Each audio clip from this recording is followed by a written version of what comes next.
Hi, everyone. Welcome back to Sadhaka. Today is the first of a three-part series called Why Ancient Texts, where I'm interviewing three different individuals about ancient texts and their role in our modern contemporary yoga practice or spiritual practice. So today I'm here with a friend of mine, Jessa Messina. Jessa is the founder and CEO of Yojo. Yojo brings yoga, meditation, and ergonomics to offices, schools, and organizations around New York City. We're here today to talk about the Tibetan Book of the Dead. But before we get into that little conversation, I just wanted to say or remind you, if you haven't noticed, that we are launching an online conference coming up in about 3 weeks where you can explore a couple of these ancient texts more deeply, the Yoga Sutras and the Bhagavad Gita. It's 10 speakers over 3 days of workshops from April 21st through the 23rd. And you can find out more about that at 5tattvas.com/radical-practice. You can also find it at radpractice.embodiedphilosophy.com. That's radpractice.embodiedphilosophy.com. So hi, Jessa. Thanks so much for joining me. Hi. It's really nice to chat with you. How are you doing over there? Where are you right now? I am just sitting in my office in the financial district in Manhattan, and it's quiet and rainy and a great day to talk about the Tibetan Book of the Dead. Amazing. So I want to ask you just kind of a general question first about just the general question of this series, which is why ancient texts? Why should we care, in our contemporary practice about going back to some of these ancient texts and investigating them or engaging with them from your perspective? Well, I think that everything has a certain vibration to it. That's just physics. And so you want things in your life to have a high vibration. Everything you choose, from where you live to what you eat, and that filters into what you read. So they're really powerful spiritual texts, and just by engaging with them, reading them, and some of them are super dense, so you may not even understand them, but they're still permeating your consciousness, the vibration of the text. So to me, it's about raising your own vibration as a person and being permeated by something that has that high light.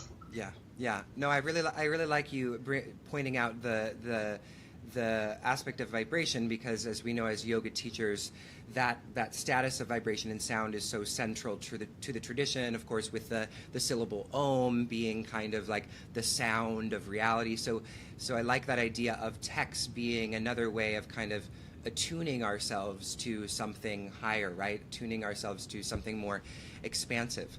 So in terms of this text that we're talking about today, the Tibetan Book of the Dead, I really know very little about this.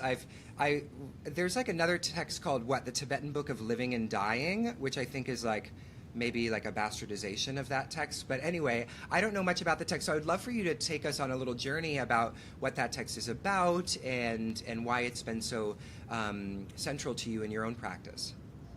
So the Tibetan Book of the Dead is a book that gives you a roadmap through death and the afterlife and that experience in between lives. And what it goes through is, and it's pretty precise and scientific, and there's a million prefaces to it and introductions of people trying to unwrap it. You can buy a thin version or a very thick version because it's known to be that way. And there's a lot of, even Carl Jung did a psychological commentary in one of the more classic texts in the beginning, and it gives you this roadmap. So it kind of says, okay, here's what happens. Right after you die is Dharmakaya. So you get to be in this blissed out amount of light. And you want that experience to be as long as possible. So if you were a real, I think it says something, I'll give you like a different version, but it pretty much says, if you were a real jerk, that light will be as long as a fart. And if you were like... It says that?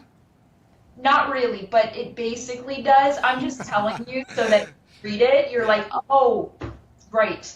Yeah. Time level fart. And then if you immersed yourself in light a lot in your life, you will be able to sustain a much longer period of time. And the length of this Dharmakaya will then inform your being. It's like a short Dharmakaya is like you only collected 5 gold coins. So you don't have as many options of what level to go to next. And a really long one is like you collected a ton of gold coins and the world is your oyster and you'll be attracted to a better next life. But it then explains the wheel that we're on, that there are in this 6 possibilities for your next birth. So there's the God realm, there's the sort of warrior god or demigod realm, the human realm, the animal realm, the hungry ghost realm, and the hell realm. And your karma led you to the Dharmakaya. The Dharmakaya led you to the Bardos. And the Bardos are these lights you see. Red lights, green lights, white lights, all kinds of lights. And based on what sort of inner magnets you have within you, based on, the life you lived and the many lives before that affected that, and then your experience in the Dharmakaya will be what you'll be attracted to and pick yourself. So it's not necessarily like no one would be, we would all want to pick to be, I think most people are like, I want to be beautiful and wealthy and successful and well-loved and all these things, but you have a magnet that will draw you to these experiences. And, ultimately you pick the white light, because the idea of the Tibetan Book of the Dead is the roadmap not just to death and after death experience, but to enlightenment. And the key to enlightenment, you have more energy to push yourself into enlightenment in between lifetimes. And so you can really catapult if you just you have this tiny little window of opportunity, so tiny. Like it's like studying for the SATs. You study, the test is only a couple hours, but all that preparation, there's this tiny moment you could get a 1600. I guess now that sounds really dated because I don't think that's what it is, but whatever. It's like 2400 now or something crazy. Yeah, I'm really young. I just made that up. It's like 2400. So that's the whole idea. There's the wheel, and the wheel is all these incarnations, human, animal, demigod, hell, and then the ultimate goal is just get off the wheel completely. Yeah. And the coolest thing I think is that a mentor shared with me. I was like, well, how did anyone figure this out? And it was that people had these deeply advanced practices to where they could meditate and go just into death enough to see it and pull themselves back in their body and then write the experience so people would have these maps. Wow. So I know that kind of goes on a tangent, but what it shows is sort of 2 things that, one, that the amount of siddhas or powers that we could possibly have are beyond our realm of comprehension. It's like we use 8% of our brain. We have this connection that's so infinite that we barely access. And then it also shows this other way of looking at karma and time and death and all of it that brings me, it's definitely provocative and it can totally make you mad or sad or whatever, but makes me feel really, really peaceful. Yeah. What do you think, because we often hear, and we were mentioning this a little bit before the interview started, that there are some kind of interpretations of like what yoga is about, and yoga philosophy is rooted in is partly at least kind of a preparation for death. So in what way does, I understand the sense in which it's sort of introducing sort of these different layers of reality that you might experience when you actually go, get to the experience where you're going to, go through the process of death. But how does the text help us in terms of our, especially in a culture that really wants to ignore the reality of death? I mean, I think we haven't reserved a place for that, the engagement with the process of death. I mean, we see it reflected in our own attitudes about older people and the way that we put old people in, institutions where they're out of the road because they remind, where they're out of the way because they remind us of death. So there's this whole kind of cultural complex, it feels like to me, about that is either a distorted relationship or just like an unhealthy cultural relationship to one of the most important, or maybe the most important experiences that we're going to have. I mean, I don't know. I've never been through it. Well, maybe I have been through it many times. But so on that sort of note, where it's, it has something to offer a culture that is maybe, I don't know, disordered in this kind of way. Is that making sense? Like, what does it offer that predicament? Well, what I would say is that, I mean, it's such a complex answer, but I think it offers the fact that, and it depends on the person and where they're at. So maybe I can speak for my own experience, because I know that there's such a spectrum. So there's people that think, oh, you die, lights out, it's all over. Right. There's people that have, are Christian and think you go to heaven. There's Buddhists and they believe in reincarnation. And so, hey, even if this whole lifetime kind of stinks, you're going to have another one. Don't worry about it. I find it very positive, actually. But there's, there's such a spectrum, and I think it will speak to everyone differently depending on where they are. Yeah. And I think it might not speak to some people at all, and that's okay. Yeah. Not everything is meant for everyone. You don't have to have a connection with everything. I have a connection with this text because I've had such a strong connection with death. I've had a lot of near-death experiences, which is, Really? Strange. Yeah, when I had one when I was 17, and I was on a boat, and I fell forward. I was unconscious, and I knocked my front 2 teeth out. And that is very traumatic for a 17-year-old girl, but a great lesson in vanity. And it just so happened that a friend saw me falling into the water and grabbed me and pulled me back into the boat. So I really had this kind of crazy experience of someone saving my life. Yeah. I couldn't even fathom or process that. And then when I was 20, I was on a moped, and I was hit by a car.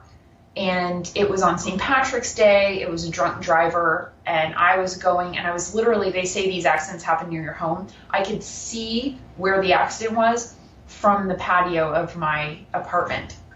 Wow. And this woman had, she thought there was a space in between cars, and she was trying to make an illegal U-turn and went right into me. And I really did actually see my life flash before my eyes, and I was like, that's it. I'm out of here. And it was incredibly peaceful because there wasn't a fight about it. It was just like, okay, Yeah. this is what death feels like. And then I was unconscious, and then I woke up on the ground, and that was a whole trippy thing. And I was 20, and so I didn't have time to fight it. It was really peaceful. And then I ended up years later, and I mean, this is throwing some deep stuff in a short period of time, so I'll go back to it a little bit. When I was maybe, must have been 29, I'd already read the Tibetan Book of the Dead, and it had been recommended to me by a mentor who was like, you're very curious, and you're really into death, and that is so cool. This is great. Read this book. And I felt comfortable in that. So I should mention that I fractured my skull and vertebrae when I was in that car accident. And so I actually have my Yojo hoodie, and this is our logo, this skull with the Om symbol. And it's because of death, and it's because of this fascination. I remember I was with a friend of mine who took me out because after the accident, I wasn't on to drive or do much. And so I was kind of like in a retirement home. And so if I would leave the house, it would be because someone was kind enough to like come get me and take me for an outing. And one of my best friends picked me up, and we went to Target, and I was on a bunch of pain medication. And I brought a credit card, and I don't know why she let me do this. I just threw a bunch of stuff in the cart and checked out. And I'd seen this bag with skulls on it, and the skull had a little pink bow. And I remember looking at it and just going, whoa, and throwing it in my cart and not really understanding there was a deeper reason. And so then for the couple years after that accident, it wasn't on a conscious level, but on a subconscious level, that I was gravitating towards everything with skulls. Wow. And it was like I was trying to cling to this thing that I knew I either magnetized these near-death experiences because I needed to learn about death, or I needed to learn about death because of the experiences. I don't know which. Yeah. Not everyone is going to be fascinated by it. Not everyone's going to want to spend a lot of time with it. But I've been put in a situation where I can't help but do it. And so I embedded it into the company, and I try to keep that close to my heart all the time, and just thinking in decisions I'm making and things I'm doing. To me, it's the whole reason to be brave. It's because, like, we're going to just die. Like, this whole flesh thing I have going on is inevitably going to one day have no life in it and mold and smell bad and become green. And, like, everyone is in the same boat. Like, we're all just gonna do that. Yeah. And it's this weird, terrifying, liberating thing. And if you churn it around within you for long enough, it will, as I found in my life, allow you to do things you'd be terrified to do. Wow. And knowing that there's this roadmap and even a reward for it, you know, that every action leads to your next action, and it leads to your next life, and it directs these colors, and every moment is picking the red light or the green light. So that's why I connect to it. That's so beautiful. I never knew that about your experiences with death, and I didn't ever, you know, obviously I didn't know about the symbolism around the skull in the logo. I think that's so amazing and so beautiful that you incorporated it into your, like, the passion of your life, which is building this, you know, wonderful business. Okay, so we've talking now obviously about, you know, the relevance of this text for you know, entertaining the big D death, the big capital D death. But then, you know, we were talking a little bit about, before we started the conversation, before we started the interview, about experiences of breakup. And you had mentioned that this book had been really crucial in a breakup. So I'm curious about maybe the relationship between this book, or how this book helps us with, like, the small D deaths in our life, like the little deaths where, you know, we've wrapped our identity up in a particular relationship, and then all of a sudden that relationship is no longer there, and we feel empty inside, or we don't feel like ourselves anymore. So do you feel like there's a connection, or like a way that this text helps in those experiences as well? Totally. I think that I love how you called it a big D and a little d. Like, that's great for so many reasons. But it's also great. It's also great because it's such a good way. It's such a good signifier. Is that, like, you know, death deserves its own category in that way. Yeah. And I think that the small deaths in our life, if we know that maybe, so a big part of the reason may be that you miss that person, or you long for them, or the connection, or whatever it was. But if you also know that every time something ends, a piece of you is being triggered by your own fear of death. Someone told me when I was a kid, one of the best pieces of advice I got was, it's never about what it's about. So in every ending, a piece of us may be sad about that actual thing, but there's also a whole nother thing we're sad about, because every single time something ends, it's an opportunity for you to face death with grace or not. So every death you have in your own life, be it the end of a job, a relationship, whatever it is, gives you a chance to practice facing your death. So if you look at it as an opportunity to be a graceful person, and obviously everything I'm saying is a million times easier said than done.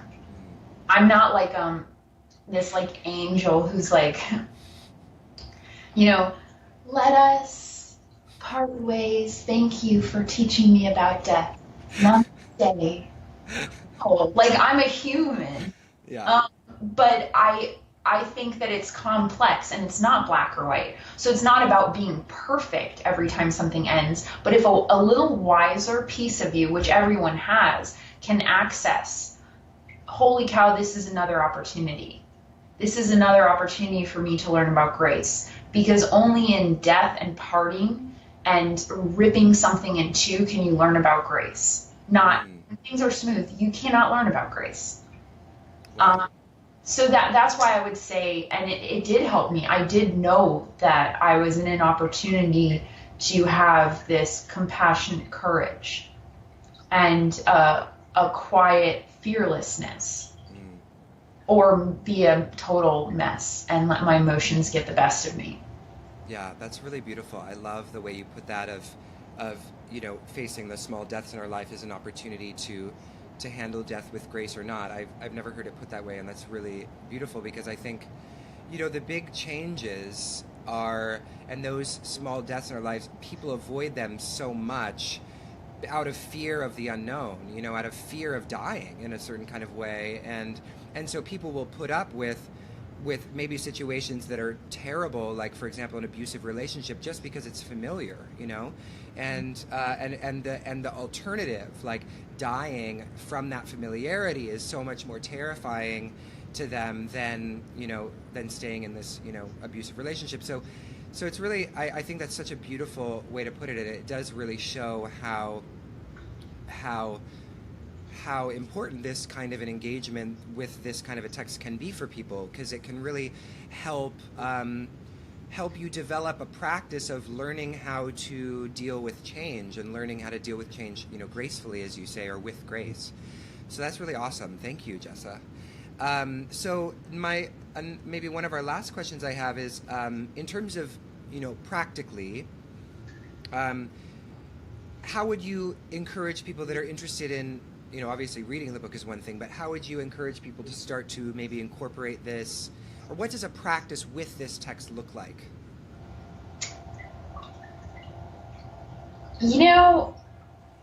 I've been doing this more and more lately, where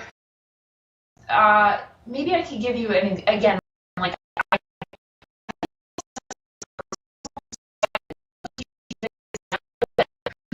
use it however they want, course, because it's so deep. I hate to be prescriptive. I had an incident where our tagline is, "We make it easy for you to unplug." So we printed these new sweatshirts and T-shirts, and it says, "We make it easy to unplug." So there, some companies worked on the design. I saw it, but I didn't have my glasses on. I looked at it quickly and I approved it. And then someone in the print shop saw it. All of us missed that it says unplug. Else. So I spent a significant amount of time and money, and now I have a huge box of these misspelled. I'll send you one if you want it. It's great. Yeah, I want it. It has the call if you really want to unplug. And so the girl from my team came in and she was like, "I'm really upset about something. I have to tell you. You did something," and shows me. And, I had a moment where I could get really frustrated and upset, or I could be like, there's nothing that's going to happen here. Like, we've got to have fun with this. And so we changed some of our passwords.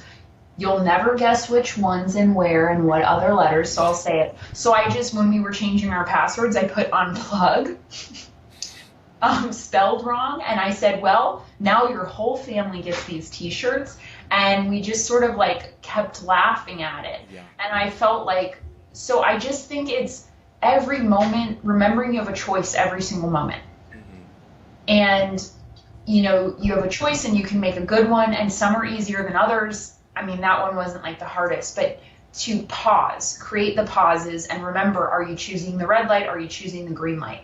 And just remembering that, and then doing things. When you're scared of something, I just literally use that mantra, like, I'm going to die. Like, is this really that important? Like, I'm going to die, and the person I'm dealing with is going to die, and everyone in the situation is going to die. We're all gonna die. And so that's really cool. Yeah. Like, it's so cool. We all share this, and if you let it inform your decisions and you make a practice of it more frequently, it changes everything. Awesome. Amazing. So Jessa, then, to close, is there anything else you want to share maybe about like life experiences that you've had, or any other way you want to bring up, or anything you want to talk about in relation to this text and how someone can approach it, or how we might think about it? I would say certain things, fine. There's a lot of texts that are valid. Yeah. To me, this is the most important book. If someone were to ask me personally, if I only especially if they were to say I only have a couple months to live, I'd definitely tell them. But if they were like, I'm just going to read one book and that's it, done, I'd say this one. However, I think lots of things. The Bhagavad Gita is extraordinarily important. Yoga Sutras are important. Like, there's so many books that are tremendously important.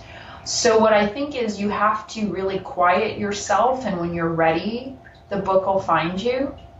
Someone will give it to you, or you'll find yourself in a bookstore, you'll feel a need, or maybe you just found this recording and you're listening to it, and that's your sign. And then just sit with it and be patient, and don't expect to get it the first time around. Don't even expect to get it the second. Yeah, that's a really great advice. Thank you, Jessa. Well, this has been awesome. What a pleasure it is to chat with you. Jessa and I haven't seen each other in quite a while, so long that I didn't know about a huge change in her life that I won't bring up here. But anyway, so thank you, Jessa. It's been such a pleasure. And then just one more reminder of our upcoming online conference, Radical Practice, Living the Yoga Sutras and Bhagavad Gita, speaking about ancient texts and how they might be incorporated into your life and practice, and different ways to reflect upon them and to interpret them. This is obviously a conference on the Yoga Sutras and Bhagavad Gita with 10 different teachers. It's taking place April 21st to the 23rd, 2017. And 3 days of workshops with 10 different talks. And we hope you'll join us. And you can check that out at Rad Practice. To sign up, you can check out this website, radpractice.embodiedphilosophy.com, radpractice.embodiedphilosophy.com. Thanks again, Jessa, and I hope to see you soon. Bye-bye.